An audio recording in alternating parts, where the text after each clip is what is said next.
Hello, everyone, and welcome. Thank you for coming to spend part of your Saturday with us. We're very excited. My name is Eddie Ibrahim, and I'm the Senior Director of Programming for Comic-Con. So on behalf of the museum, we definitely thank you.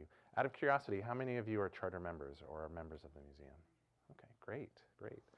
So as you can expect, sometimes there's a little bit of a pitch, but I do want to make sure that if you guys are enjoying these types of events, of which we hope to have many, many more, please at least take a look at getting a charter membership at the table.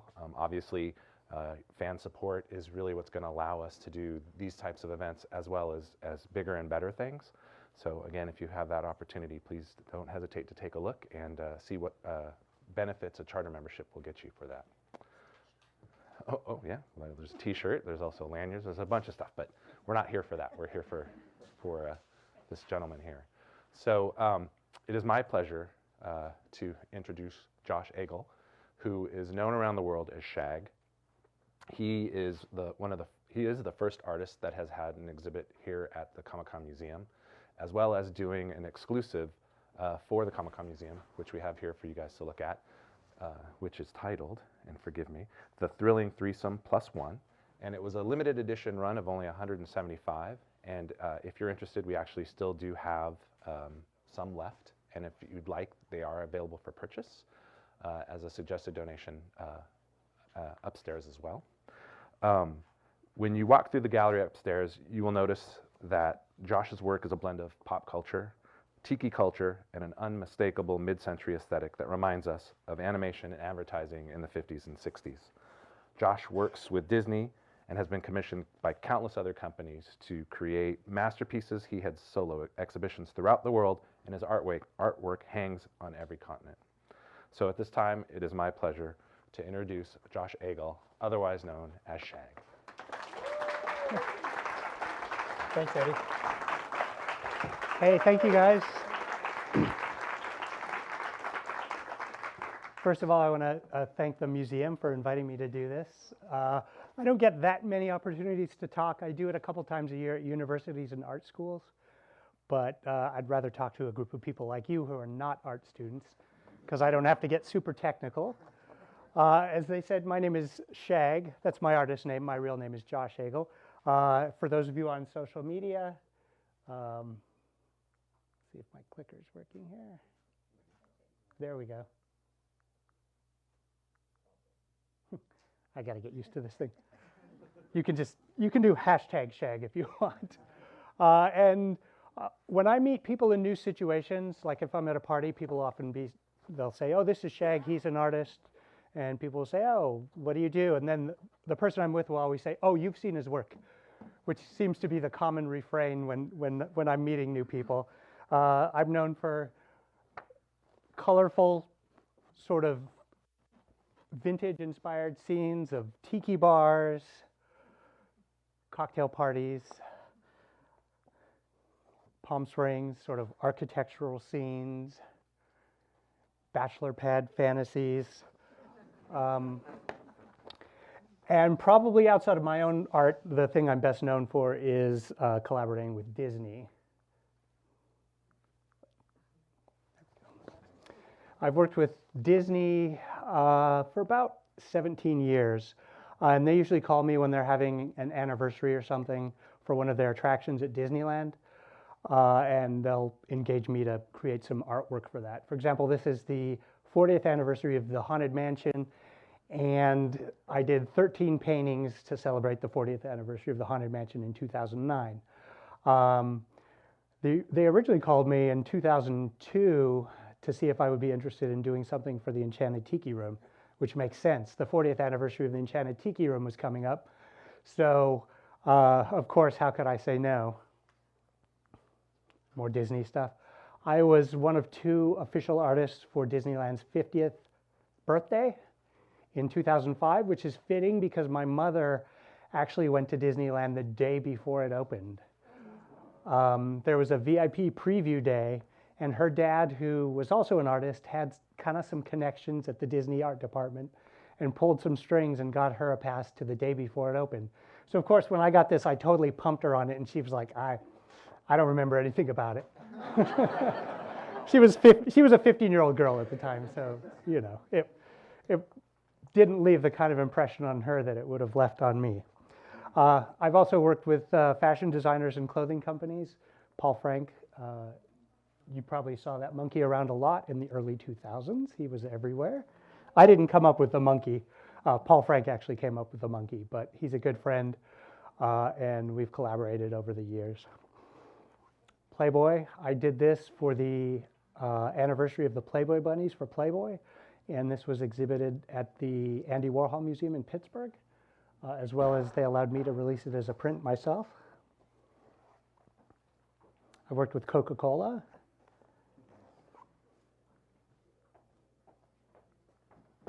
Pink Panther. MGM Studios asked me to redesign the Pink Panther for 1 year only in 2003 for his 40th birthday. So I made him more like a cat. He didn't walk on two legs. He still smoked and drank, though, because that's a big part of my art. Oh, going the wrong way. This is a collaboration I did with Stan Lee, one of the last projects he worked on before he passed away. And he only had one request. He wanted to be put in the artwork. Just like his movies, he wanted a cameo. So I mocked this thing up, sent it to him. I said, first I asked him, what do you want me to do? And he said, do whatever you want to do. Well, thanks for the art direction, Stan. So I researched. One of my big childhood pleasures was the Spider-Man cartoon. So I kind of wanted it to be based on the Spider-Man cartoon I had seen as a kid. You all know the song, Spider-Man, Spider-Man. And then I had to research which villains Stan had come up with, and I wanted to put my favorite villains that he had created into the picture as well. And when I sent him my mock-up, he looked at it, he says, oh, it's great, don't change a thing. And that was it. That's how it is to work with Stan Lee, apparently.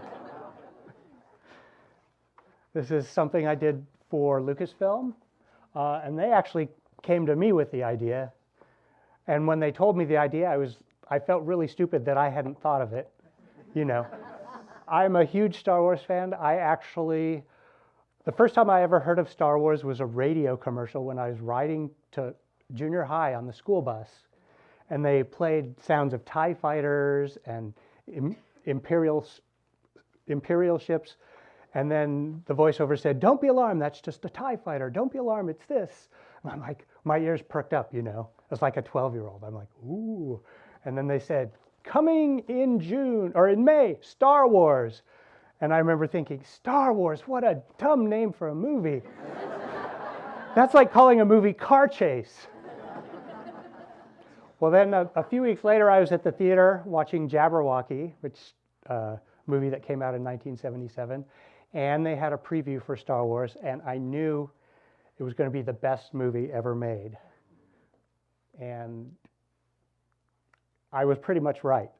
So I was one of those people that stood in line for the very first matinee of the very first showing of Star Wars, sat in that theater, I'd seen the movie previews, but I had no idea what to expect, and then that lettering starts crawling up into space. And somebody in the back of the movie theater yelled, okay, we read the book, now let's watch the movie. And I remember thinking, there's a Star Wars book? Why didn't I know about this? I was just a kid. But so on this piece, I did what I usually do, which is come up with a color comp and send it to Lucasfilm. And they only had 2 requests. They said, will you put the devil guy in? Because I hadn't put the devil guy in because I wanted Christians to buy this as well. And they said, we really want to see the devil guy. Plus, it's really just a cheesy off-the-shelf mask, So I put the devil guy in, and originally I had Greedo in the foreground where the devil guy was, and they said, and can we have Greedo and Han Solo, having their conversation? I'm like, no, that can't happen because that's not how it happened in the movie. In the movie, how did I get there? Luke and the robots walk in, and then Obi-Wan tries to, does his little thing. And then at the end of that scene, that's when Greedo and the whole thing happens. And they said, nobody's going to care. They just want to see Han Solo and Greedo together. So I acquiesced. So that's what Shag is known for. Actually, my attorney came to me a few years ago and he said, like, you're kind of getting popular. I think you need to trademark that name. So I did, and I've never done anything with that except I have the right to put a little TM next to my name, which I don't do because it seems a little, I don't know, a little too corporate, I guess. So we'll do without it.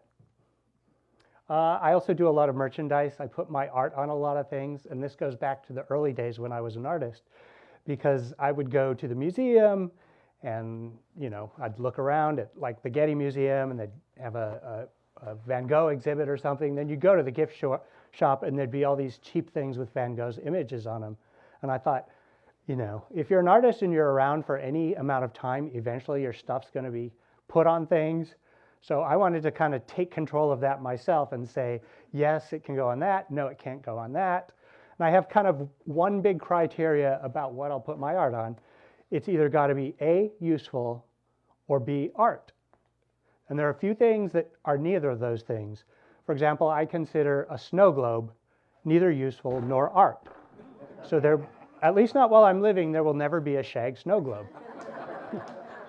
One of the companies I worked with in the 2000s, a card company, a greeting card company, actually they met with me and they sprang it on me, a Shag snow globe that they had, you know, they just made one to try and sell me on the idea, and I hadn't talked to them about my philosophy, and I was like, no, that's not going to happen. And I remember the president of the company's like, okay, I'm just going to have a really expensive snow globe then.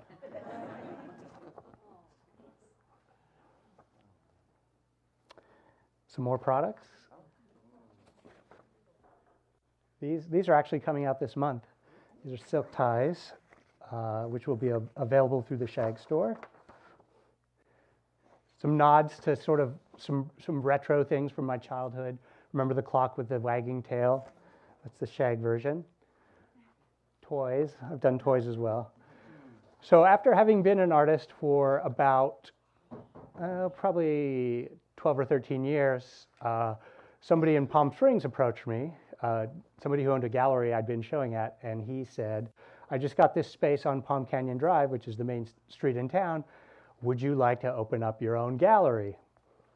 And I said yes, and the main reason I said yes, I just wanted to design the inside of the store, you know? Like I didn't know how it would go over, but I thought it would be a fun project just to design what the inside of the store looked like. So that opened up about 10 years ago, and it slowly increased in popularity, and we've expanded the store a few times, and now it's about 4 times as big as the original store. This gives me an outlet to sell all those crazy things I make, the neckties and the skateboards and the lamps and things like that. The other thing I like to do is limited edition products. So it's not something that's going to be there forever. It's not something that we made 100,000 of. It's something we made 1,000 of, and the only place you can get it is the Shag store, or the other Shag store, which is on Melrose in West Hollywood, which I also said yes to because I wanted to design another store. It's a photo of it.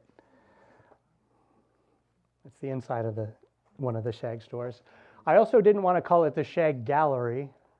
I wanted to call it the store for a couple reasons. A lot of times artists who have their own gallery are maybe not the kind of artists I necessarily want to be associated with, like Thomas Kinkade. Do any of you know who Thomas Kinkade is? Yeah, Thomas Kinkade. Other artists, you know, I'm not too keen on that. And the other thing is, a lot of people who won't walk into a gallery will walk into a store. So if we called it the Shag store, I was hoping more people who didn't know what it was would walk in. Plus we sell merchandise, we sell socks, we sell towels, a lot of other things besides art. And one of my philosophies in having the store is I want there to be something new in there every time somebody goes into the store. But I'm going to back up even farther to where it all began. This is probably what you guys came for. Oh, one more thing. Shag store mostly sells silkscreen prints. That's the reason we founded it, to sell the silkscreen print editions. That's a pretty big silkscreen that just came out. Anyway, where it all started, Hawaii, believe it or not. I spent the first 8 years of my life in Hawaii. I wasn't born in Hawaii, but my parents moved there when I was 6 months old. People always ask, oh, your dad was in the military. No, my dad was an accountant. And his firm went to him and said, okay, we got a couple openings, Indianapolis, Des Moines, Honolulu. And he's like, what would you say? So I lived in Honolulu for the first 8 years of my life, surrounded by great tropical sort of mid-century graphics like that. How cool is that map? How could you not want to live at a place like that with giant fish in the sea and King Kamehameha standing on a little island off the south of your island? See if you can spot me in my preschool class.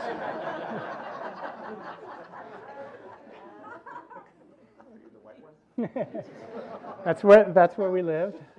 Little house on the hill with great views of the city. The view of the city is something you're going to see a lot in my own art. Maybe it stems from that. I remember looking out that window once and seeing a fire and telling my mom I saw a fire, and she called the fire department, and a fire truck came up and put it out. That's why you need a view. Always entertaining. More mid-century graphics that are kind of going to go on to influence me. And we lived in a neighborhood called Kahala, which is outside of Waikiki. So that's where we went. We needed to go to shopping. We went to the beach. The beach we always went to was Queen Surf. They even had their own cool logo with tiki torches. So all this stuff and the surrounding architecture is making an impression on me as a little kid. It's a resort. More sort of Hawaii modernism. This kind of stuff, at the time as a kid, that's all I knew. But it was everywhere. It surrounded me. And it's going to kind of make this sort of like hole in my head. It's going to kind of crouch in back dormant for a long time. That's where we went shopping, Ala Moana Shopping Center. See that tall building? It's got a rotating restaurant on top. I love rotating restaurants to this day. And man, the hot dog they serve there, you would not believe it. It's inside that same shopping center. Or if my mom was feeling a little adventurous, we'd go to the International Marketplace, which you would shop, with these guys serenading you. And in the International Marketplace, there was also Trader Vic's, which is sort of the 8-year-old's first awareness of cocktails, tropical cocktails. My parents never went there, but I walked by it. And kind of hanging over all of Honolulu was the Dole Cannery. And above the Dole Cannery, kind of like an omnipotent god, was the giant pineapple, sort of overseeing everything, like Sauron over. There's a great shot of the pineapple. And it was during my childhood that certain pop culture things made an impression on me. Hawaii Five-0, obviously, because it was filmed in our neighborhood. In fact, they filmed an episode 3 doors down from me once. And it was just Jack Lord playing McGarrett pulling into the driveway of this house and walking inside. But he had to do it 4 times, which amazed me as a kid. You remember his big black Mercury marquee, pull into the driveway, get out, walk into the front door, walk out, get into the car, pull out of the driveway, pull into the driveway, get out, walk into the front door. They did that 4 times. Elvis was big in Hawaii. Elvis and Jack Lord, and I don't know who that is in the middle. Phyllis Diller, maybe? Supervillains. That was McGarrett's sort of biggest supervillain in Hawaii Five-0, Wo Fat, sort of the supervillain who explained the plot before it happened and then escaped in the end always. That's the first grown-up movie I ever saw, actually, in Hawaii. My parents took me to a double feature of You Only Live Twice and Thunderball in our station wagon at the drive-in movie theater. They even had drive-in movie theaters in Hawaii. Pull the station wagon in backwards, make a little bed in the back, watch the movie. So this was my first introduction to grown-up life, how grown-ups lived. At least, at least grown-ups outside of my own parents. So it was eye-opening. I couldn't wait to grow up.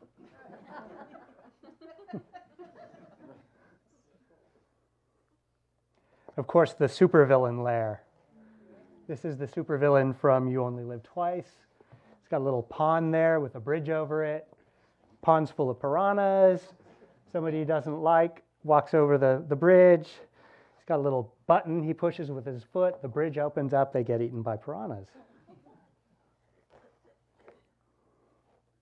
Stereotypical supervillain. Also the basis for Dr. Evil in the Austin Powers movies. I looked up that chair once. I had this idea. I wanted that chair in my house, and I found out that there's a company in Great Britain that still makes those chairs. I never got it because it was like $2,000, but it's kind of cool. But the other kind of competing sort of influence in my childhood, which was the polar opposite of James Bond and Steve McGarrett from Hawaii Five-0 and supervillains, was the fact that I was raised as a Mormon. So a very strict Mormon. And being raised as a Mormon, there's no smoking, there's no drinking. You're not supposed to have sex till you're married. The Mormons had their own set of scriptures, and the ones my family had as a kid had these illustrations, which are kind of like almost fantasy illustrations. I don't know if there are any LDS people in the audience. I'm not saying your religion is fantasy. I'm just saying it kind of looks like fantasy. There's another one. How great is that? Yeah, that's an illustrated happening from the Book of Mormon. More of that stuff. It's like Frank Frazetta meets some historical painter or something. Yeah, that's a good one. Maxwell Parrish.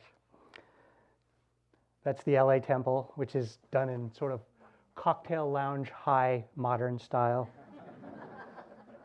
If the church ever goes bankrupt, I think that would really make an awesome nightclub. So in keeping with being raised as a Mormon, when you're 19, they pack you up and they ship you off and you become a Mormon missionary, which I did when I was 19.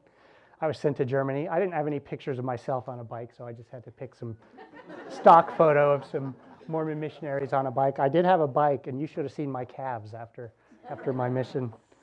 But being out there kind of made me realize that wasn't really my thing. I had always been a skeptic, and that kind of was kind of the final nail in the coffin when I saw the big, wide world out there of people who weren't Mormons having fulfilled lives and believing whatever they believed.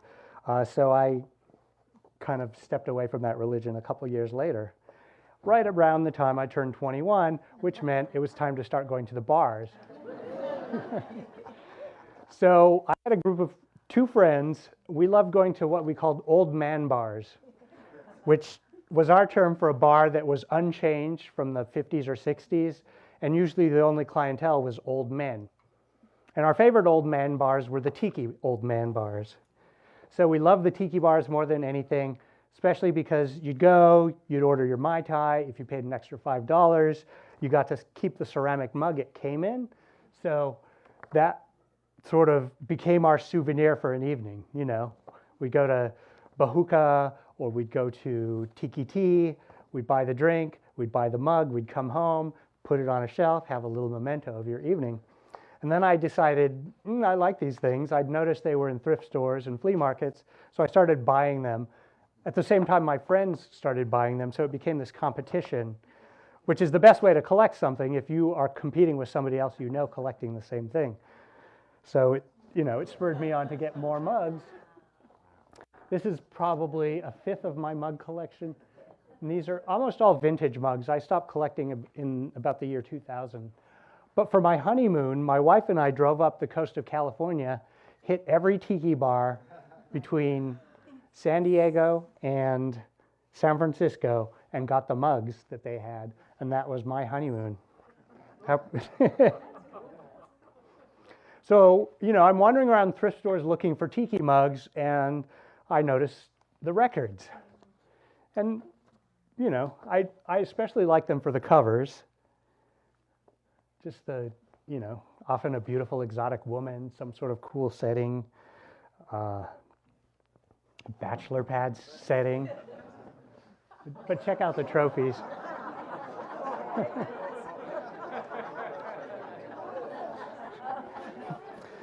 So you'd buy one of these records, you'd bring it home, you'd put it on. They were usually really bad, you know. Elliot Lawrence, he's like a third-rate Lawrence Welk, who isn't very good himself, in my opinion. So, but the covers, something about those covers really appealed to me. That lifestyle, you know, your hi-fi, your beautiful women, your trophy heads. The ultimate bachelor pad, that sort of became my obsession. You know, when I got my first apartment, like, you know, how could I make it look like something like that? You know, we strived to have our apartments look like that or that, but usually they ended up looking like that. So when I got my first apartment, I noticed from going to all those thrift stores and flea markets, there was a lot of old furniture. And back then, this is the late 80s, there was a lot of old furniture from the 50s and 60s. So I furnished my first apartment for about $200. It was all 50s and 60s furniture. Look, you'd step in, it looked like a magazine from 1964. People would come over and they'd just be like, their mouths would drop. They couldn't believe it. And I'd be like, yeah, $200.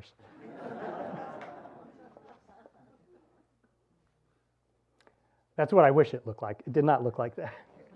By the way, that's Case Study House 21 in LA. I had an acquaintance who owned that house for a while, and he sold it, and I asked him, why did he sell it? You know, it's all walls of glass. You drive by in the street, you can see what's going on inside. He said, well, one of the reasons is I hung a painting in my living room, and then 2 days later, there was a knock on the door, and it was Pierre Koenig, the architect of the house, telling me to take the painting down. So that's the perils of living in glass houses, I guess. So I went to university. I ultimately graduated with an art degree. I went to Cal State Long Beach, the big blue pyramid, although there were no art classes in that. It seems like the appropriate place to have the art classes. That's actually a sports arena. And I had originally been going to the university studying accounting, but after a couple of years of accounting, which is pretty easy but not very interesting, I was sitting in class one day and some students came in and they said, we're here to talk to you about the Accounting Students Softball League. We want you to join. And I remember thinking, like, who would want to play softball with a bunch of accounting students? And then I was like, wait a minute, you know, that self-aware moment. So I went to the counselor and I changed my major to art, which I'd loved since I was a little kid. And in college, I specialized in, my main focus was in silkscreen prints and printmaking. That's a print I did in college. That's a monoprint. It's a painting I did in college. Self-portrait with the little cut off just before grunge was bubbling up. Some silkscreen work I did at the university.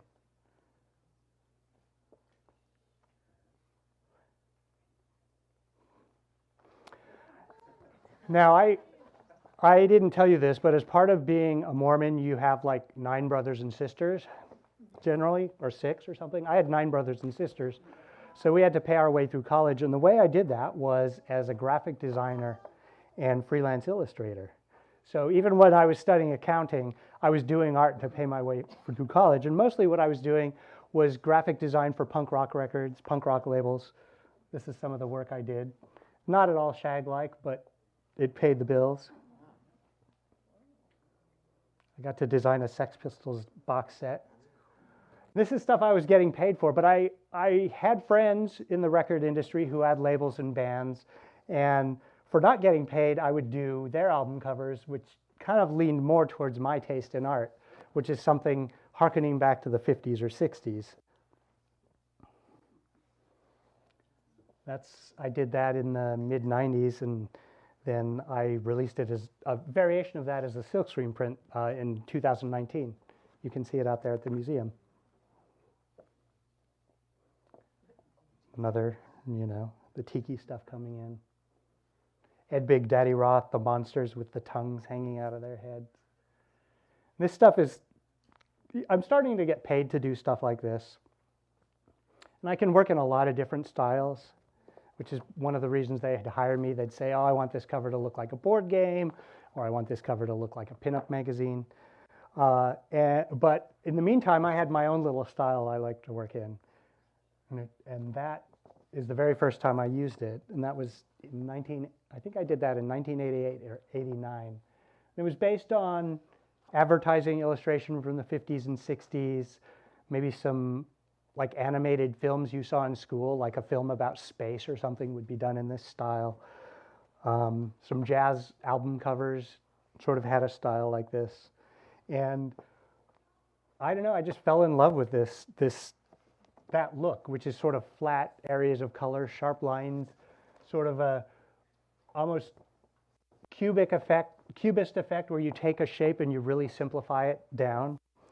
And so that was sort of the genesis of Shag. In fact, this was done for the album cover of a band I was in myself.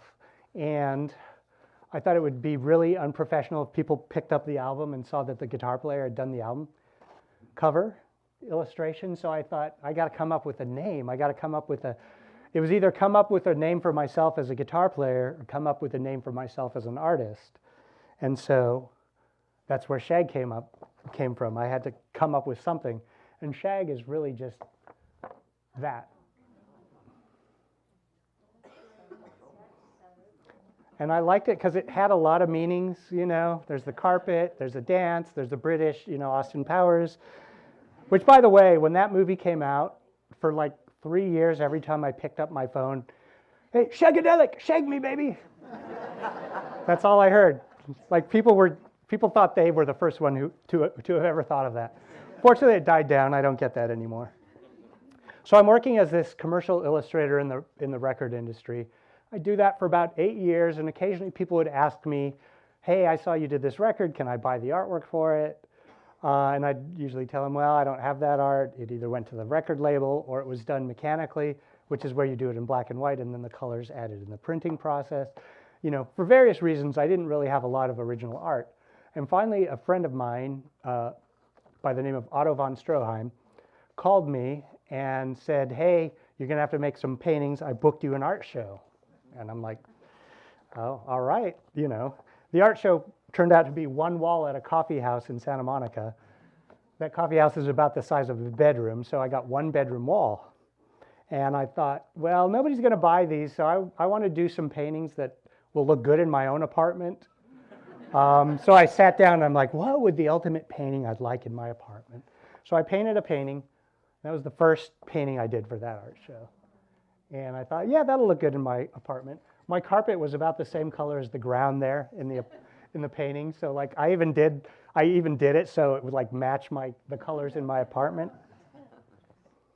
Obviously Trader Vic's, going back to my childhood, the influence is bubbling up. That's the second painting I did. Well, I did 5 paintings, and strangely enough, they all sold. So they never ended up hanging on my wall. I priced them at $200 and $300, $300 being the maximum I could ever picture myself paying for an original painting. So like, somebody came up to me with an Andy Warhol original painting and said, that's $305. I would have been like, sorry, $300 my limit. So shortly after this show where I did 5 paintings on the wall of a coffee house, Otto von Stroheim called me up again and he said, hey, I'm curating a show at a gallery. It's a Tiki art theme show. Do you want to be part of it? And I'm like, yeah, what's the gallery? And he said, it's La Luz de Jesus Gallery in LA, which it's kind of a gallery, gift store, bookstore, soap plant, all kind of wrapped up in one on Hollywood Boulevard. It was also sort of the most seminal gallery in LA at the time for artists who were kind of out of the mainstream. So I'm not going to be showing it at some gallery in, I'm trying to think. on La Cienega, say, in LA, which is where all the high-end galleries were. This is up on Hollywood Boulevard, a little more pop culture oriented. So when he said the show was going to be there, I'm like, yeah, I want to have a painting in that place. So he said, well, you have to take slides of your paintings, and then you ship them, you mail them to the gallery, and the gallery director will look at them, and if she wants any of them, she'll call you. And I'm like, ooh, okay, big time. So I take slides of all my paintings. I buy one of those plastic sleeves, put the little slides in it, go to get a manila envelope, a little cardboard. I want this to be professional. And I took pictures of 6 paintings, sent them to her, and then a week later, she calls me. She's like, okay, you're in. I'm like, yeah, which painting did you pick? And she's like, all of them. So I was like, oh, cool. So I sent the 6 paintings up to the show, and all 6 paintings sold. And so, of course, the guy who owned the gallery was like, who is this Shag guy?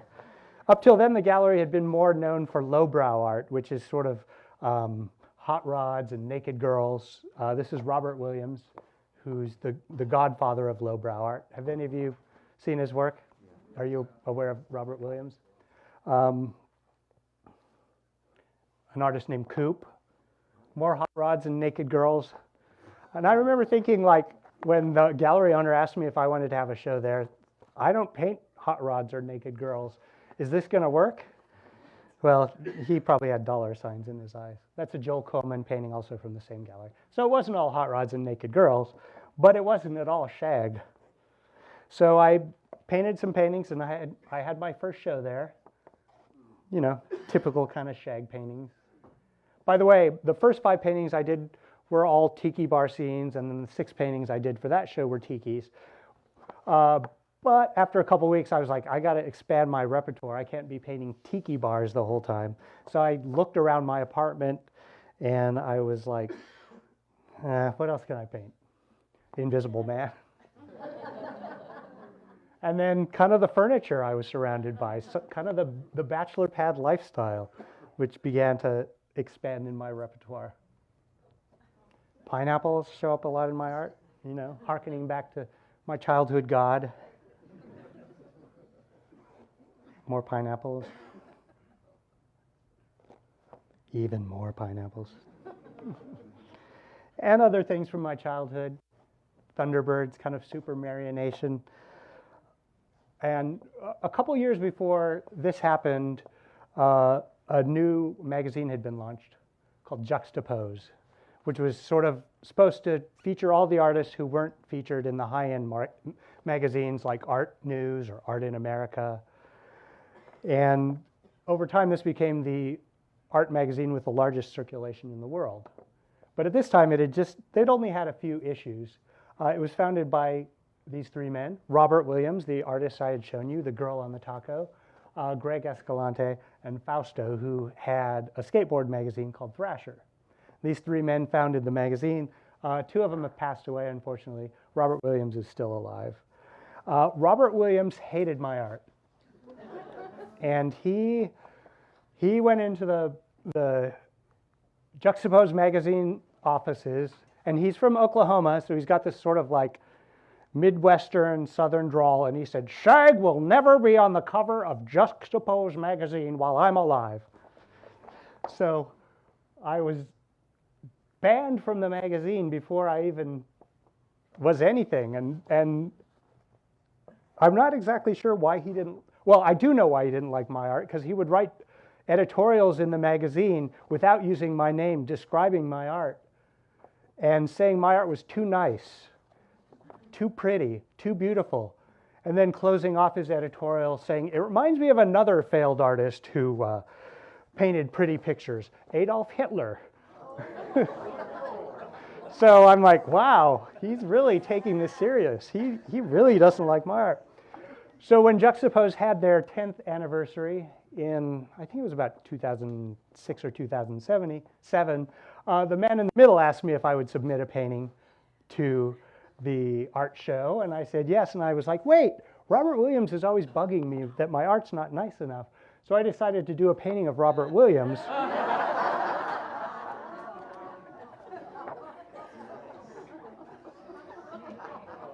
he doesn't want me to be nice. I'll do a painting where I'm not nice.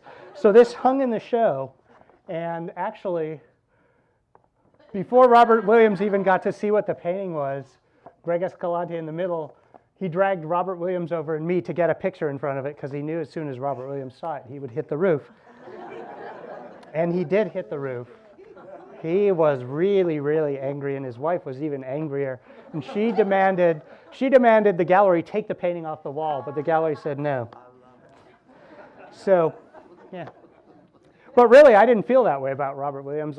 He was a big influence, maybe not specifically visually, but the way he lived his life and the way he ran his art career. I looked at him for inspiration.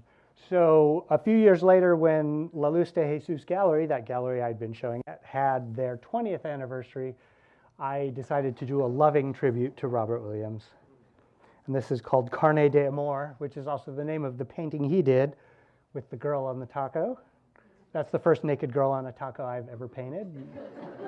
Probably the last I'll ever paint. So Tiki influenced me. The supervillains and James Bond and Hawaii Five-0. But weirdly, my religious upbringing influenced me as well. There's a lot of religion in my art, even though it's not overt. That is the story of Isaac. If any of you were ever brought up religiously, you know what that story is about. And the thing that I didn't realize until I was no longer religious is the stories in the Bible are kind of insane in a way, This is the story of God going to his prophet and saying, hey, I'm not sure how strong your faith is. I want you to take your son up on the mountain. I want you to kill him. And Abraham? Isaac? Abraham's like, are you sure about that, God? God's like, yeah, totally sure. Take him up, kill him. And Abraham's like, okay, you're God. You know what you're saying. Come on, Isaac, we're going to take a trip up to the mountain. We go up to the mountain, Abraham's like, God, are you sure about this? God's like, yeah, I'm sure. So Abraham's about to kill his son, and God's like, psych, I'm just kidding. Kill this goat instead. So that's what this is about. That's Samson and Delilah. Samson's in the upper left-hand corner. He's blind. He's about to knock those pillars down and kill everyone in the room. And yet, just looking at that, I don't think you'd know what it is. That's the first painting I ever got the DJ Skrillex into. He's over at the extreme left playing song. That's Sodom and Gomorrah. Another biblical story that's kind of fantastic. Lot, who's a religious man, lives in a very wicked city. God sends a couple angels down to tell Lot that the city's going to be destroyed. A mob knocks on the door and says, we saw you have some hot angels in there. We want to rape them. And Lot's like, no, you can't rape them. Have my daughters instead. Sends his 2 daughters out so that the angels don't get raped. Anyway, that's what that's about. I'm sorry if there's if there are people who are currently religious, and I'm not mocking you. I'm just marveling at these stories and telling you about the fodder they've given me and sort of the inspiration for paintings. I did a show in New York. It was all based on the Garden of Eden, or at least my concept of the Garden of Eden.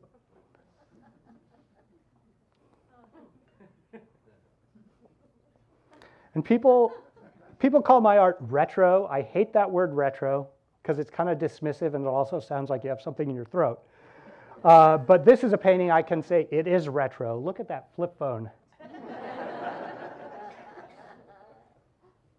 In 2006, I went to Madrid and went to the Prado Museum and saw the Garden of Earthly Delights by Hieronymus Bosch, which inspired this piece. His is a triptych, heaven, earth, hell. So I decided to do my own version of heaven, earth, and hell. This was done for the Laguna Art Museum. Most people would say that's probably heaven. It kind of looks like hell to me. You see how bored Adam and Eve are? Adam and Eve, they're in Hieronymus Bosch's painting too. Like, what are they doing in heaven? Are they the only 2 people in heaven? But it's the Garden of Eden as well. In the Garden of Eden, all the animals were vegetarians, apparently. Look at the lion and the tiger. They can't wait till the fall so they can eat that hippo. Boredom. This is Earth, which is basically all the vices that make life so fun. Looks a little more fun than paradise, I gotta say. And of course, hell, which is where I could really shine.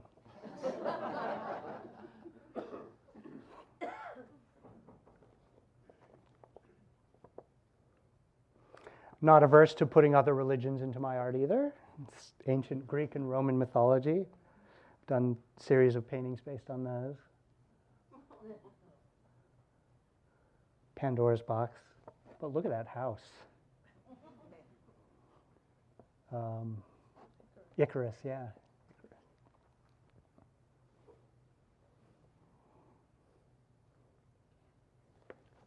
The centaur, or the minotaur, the bull. The bull appears a lot in my paintings. Another big influence on my art, and you probably all know this, is architecture, especially mid-century modern architecture. I've been lucky enough to be able to tour a lot of these houses. Just as my art has gotten out there and people have seen it, they've invited me to these places. This house actually, the son of the original owner invited me over and told me stories about growing up there. In the morning, as soon as they got up when they were 3 or 4, their mother would put a life jacket on them. Seriously. Another view of that same house. Sort of. This is actually the most recent print I released. I released it in January. Palm Springs architecture, also very influential. That's the Kaufman House. My take on it. Got to have booze in there. Another painting of the same house. That's a house in Palm Springs. That's the Elrod house, which was also the supervillain lair in Diamonds Are Forever. So you see it's coming full circle. The spies and Palm Springs and architecture are all kind of joining together. Or maybe I just arranged my life in such a way that all those things came together. It's a piece based on that house. The owner of that house actually let my wife and I stay there for a weekend. We got to the house, and you see these pictures of the main house. What we didn't know is built into the ground underneath the house is a guest wing just as big as the house itself. So we called all our friends in LA and we're like, get out here now! You have a bedroom!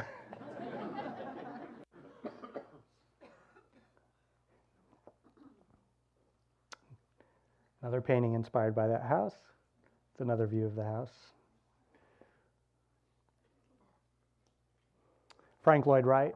This is the Ennis House in Hollywood. That's a print I did as a preservation for that house. That house was sliding down the hill, and they needed $14 million to shore it up. So they had all sorts of fundraisers. I did that print as a fundraiser. They were able to raise the $14 million, and to shore it up, what they basically did is they dug under the hill. They built a fake steel hill with steel beams, and they covered it over with dirt and planted it. So that means there's this huge cavernous opening under this house, which you know what that means? Bat cave. I mean, some superhero has to buy this because he's got a built-in bat cave under his house.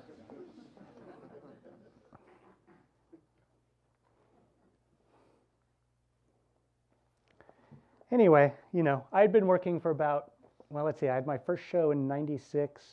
This is about 2008 or 2009. About 12 years doing kind of the shag thing. The tikis, the architecture, the drinking, Palm Springs, enjoying life. And then I kind of had a crisis of confidence as an artist. I felt like what I had been doing was just fluff. And so my art started getting a little darker. This is 2008, 2009, less bright. These are really big paintings. I think this one, well, pretty big, 6 feet across, bigger than what I had been doing before. And I did a series of these paintings, which are less influenced by kind of my pop culture obsessions and more kind of trying to do what the surrealists did, where I'm pulling stuff out of my subconsciousness, out of my dreams, or traumas from my childhood. This is a 2009 show at Corey Helford Gallery in Los Angeles called Autumn's Come Undone. And they did a book with all of these paintings as well. And I thought this was what I was going to do for the rest of my life. Even though the gallery told me, like, people like the bright paintings of people at parties better. I was like, but I don't. And remember, I don't know if you remember, I talked about that artist Coop who had showed at La Luz de Jesus Gallery, who painted naked girls and hot rods. He told me when he saw this stuff, he's like, if you keep painting this stuff, it's going to end badly. And I didn't know what he meant. So I persisted. This is a series of paintings I did for a show in Rio de Janeiro.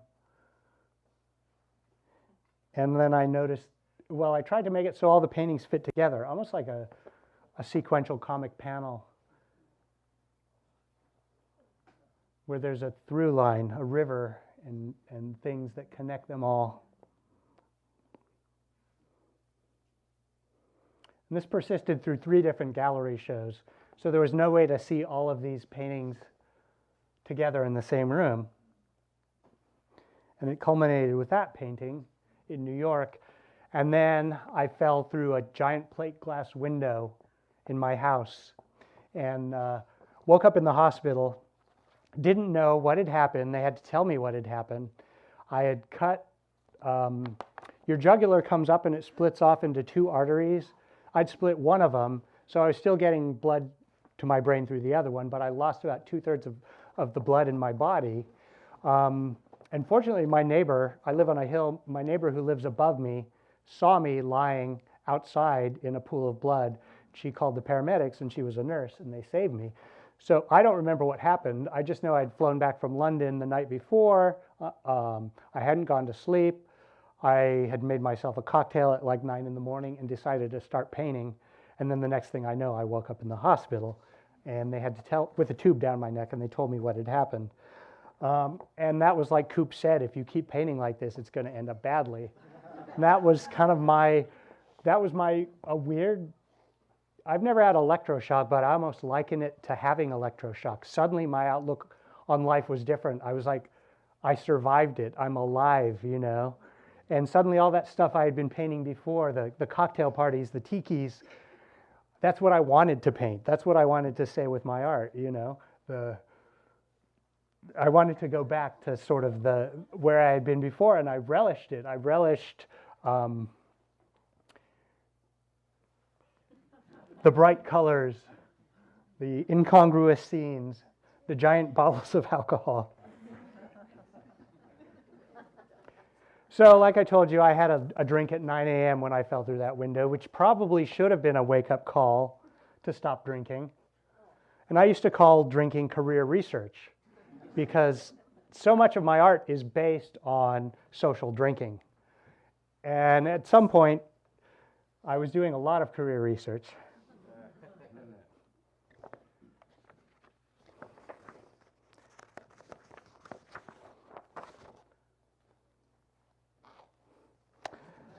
And at some point I realized I hadn't painted in 2 weeks. I had been career researching for 2 weeks. And at that point I had kids. I had a daughter who is, well, a daughter in middle school, a son in elementary school. And I was like, wait a minute, I got to get my kids through college.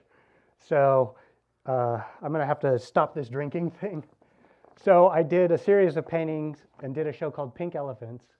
I stopped drinking cold turkey. And I told myself, okay, I'm not going to drink for 10 years. My youngest son will be finished with college in 10 years. I'm going to take a 10-year break from drinking. So that was kind of my goal. And I was like, well, how do you stop drinking? And I thought, well, the first thing you have to do is you have to stop drinking. So I stopped drinking. And then after a few days, I hadn't drunk anything. And I was like, well, I guess that's how you stop drinking. So that's how I stopped drinking.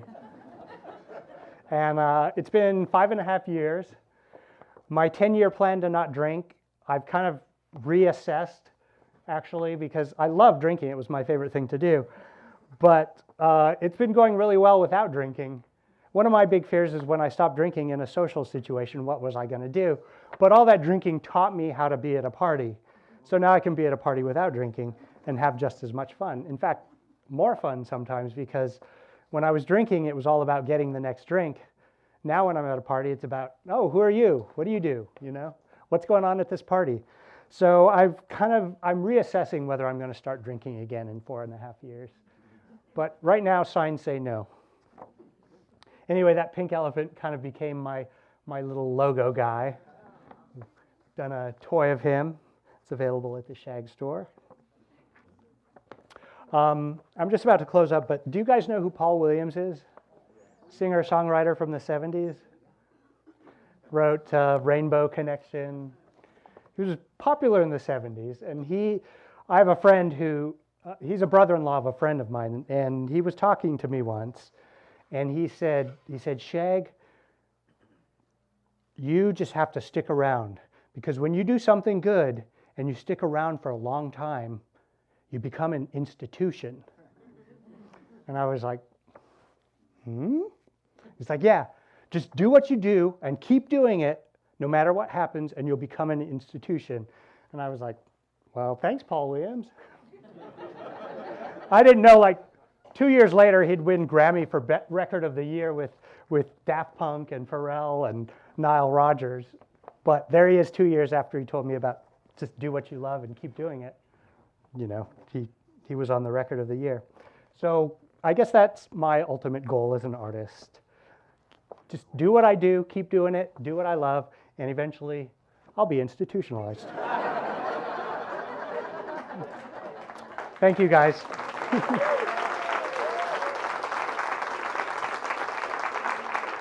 And I just want to remind you, this is a print I did specifically for the Comic-Con Museum to raise money for the renovations. It's available here, and if you buy one today, I'll personalize it for you. And I'd like to thank the museum for having me, Ingrid especially, who's instrumental in getting me into the museum. And thank you guys for coming as well. Have a great day. I'll be up in the museum for the next hour saying hi and signing things or whatever you want. So go about your day. Have a great time. Oh, wait. Q&A. Do we have time for a Q&A? I guess we have 1 minute. Yes? One of my favorite motifs of yours is the cats. You didn't mention where Oh, yeah. She's asking about the cats, which is one of her favorite motifs. The cat is actually inspired by a bubble bath bottle from my childhood.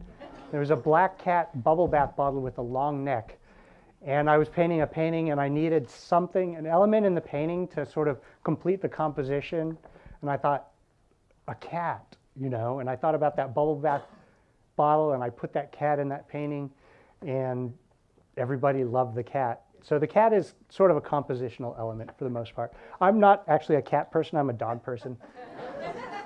When I married my wife, she had a cat, and the cat lived with us till it passed away, but that's about it for cats and me. Anything else? Oh. And back? Yeah, I was wondering about the 4-digit use of the hands and the feet. Oh. Yeah. Well, part of the Shag style is a little bit of intrinsic laziness.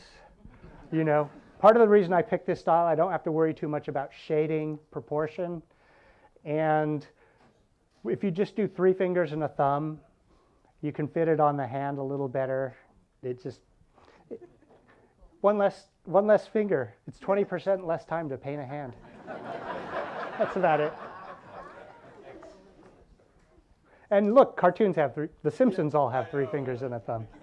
Yeah, it's easier to animate it just to get them to be separate things without the hand looking super wide. I see a normal hand in there. I was surprised. There are a few of them. Yeah. Sometimes I'll paint a hand and it just looks weird doing what it's doing with 3 fingers, so I'll put 4 fingers. Yeah. Yeah. Would you say you were influenced by Dan DeCarlo more from his work with like Playboy and?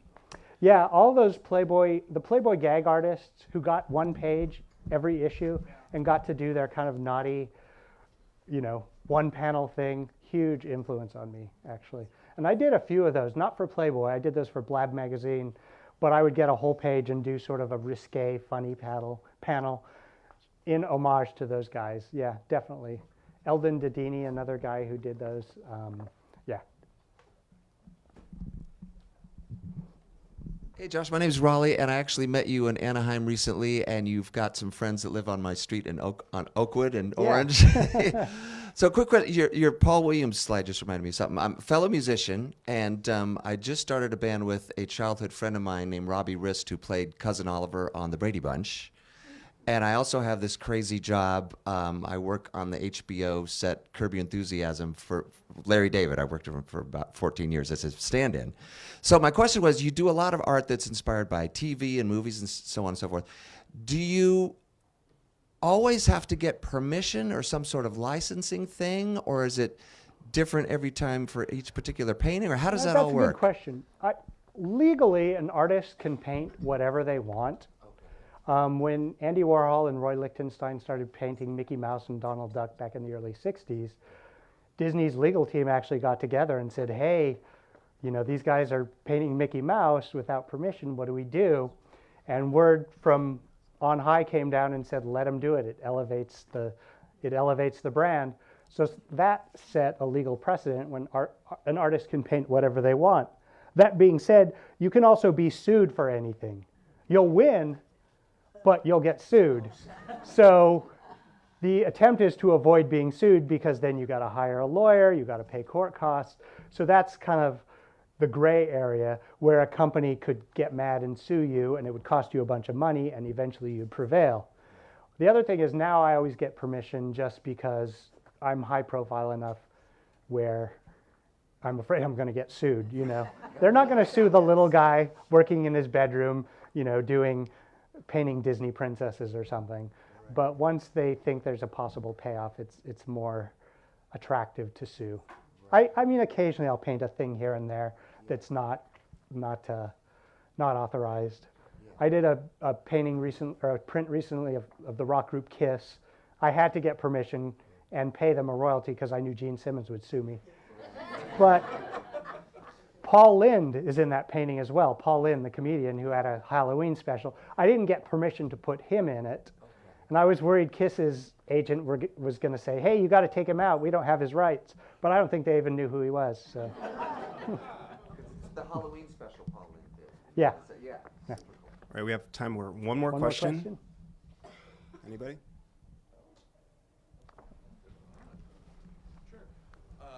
Love the Stan Lee print and story, of course. Are there other comic book artists who you'd love to team up with, do a similar kind of project? And who are the comic artists that you grew up reading and enjoying? Well, I'm not as versed in the artist as I am in the characters themselves. So I recently did it hasn't been released, but I did a Guardians of the Galaxy print. I like the property, but I have no idea who came up with Guardians of the Galaxy. So it's kind of more the character versus the artist. I mean, I know, the standouts, Jack Kirby, who definitely I revere as an artist. But Dan Clowes, do you know Dan Clowes? Sure. I'd love to work with Dan Clowes. Yeah. We're going to have you draw it. Oh, we're doing a drawing. We're going to do a And raffle. we're going to get you upstairs. What is this drawing for? Oh, Something from the Shag. all right. If you guys have coupons, oops. Let's put that one back in there. And 009. Oh, you can't see them? I think they're going to turn on the house lights. Yep. 009 304 96. Hey, all right. All right. Great job. Well, thanks. Get you upstairs.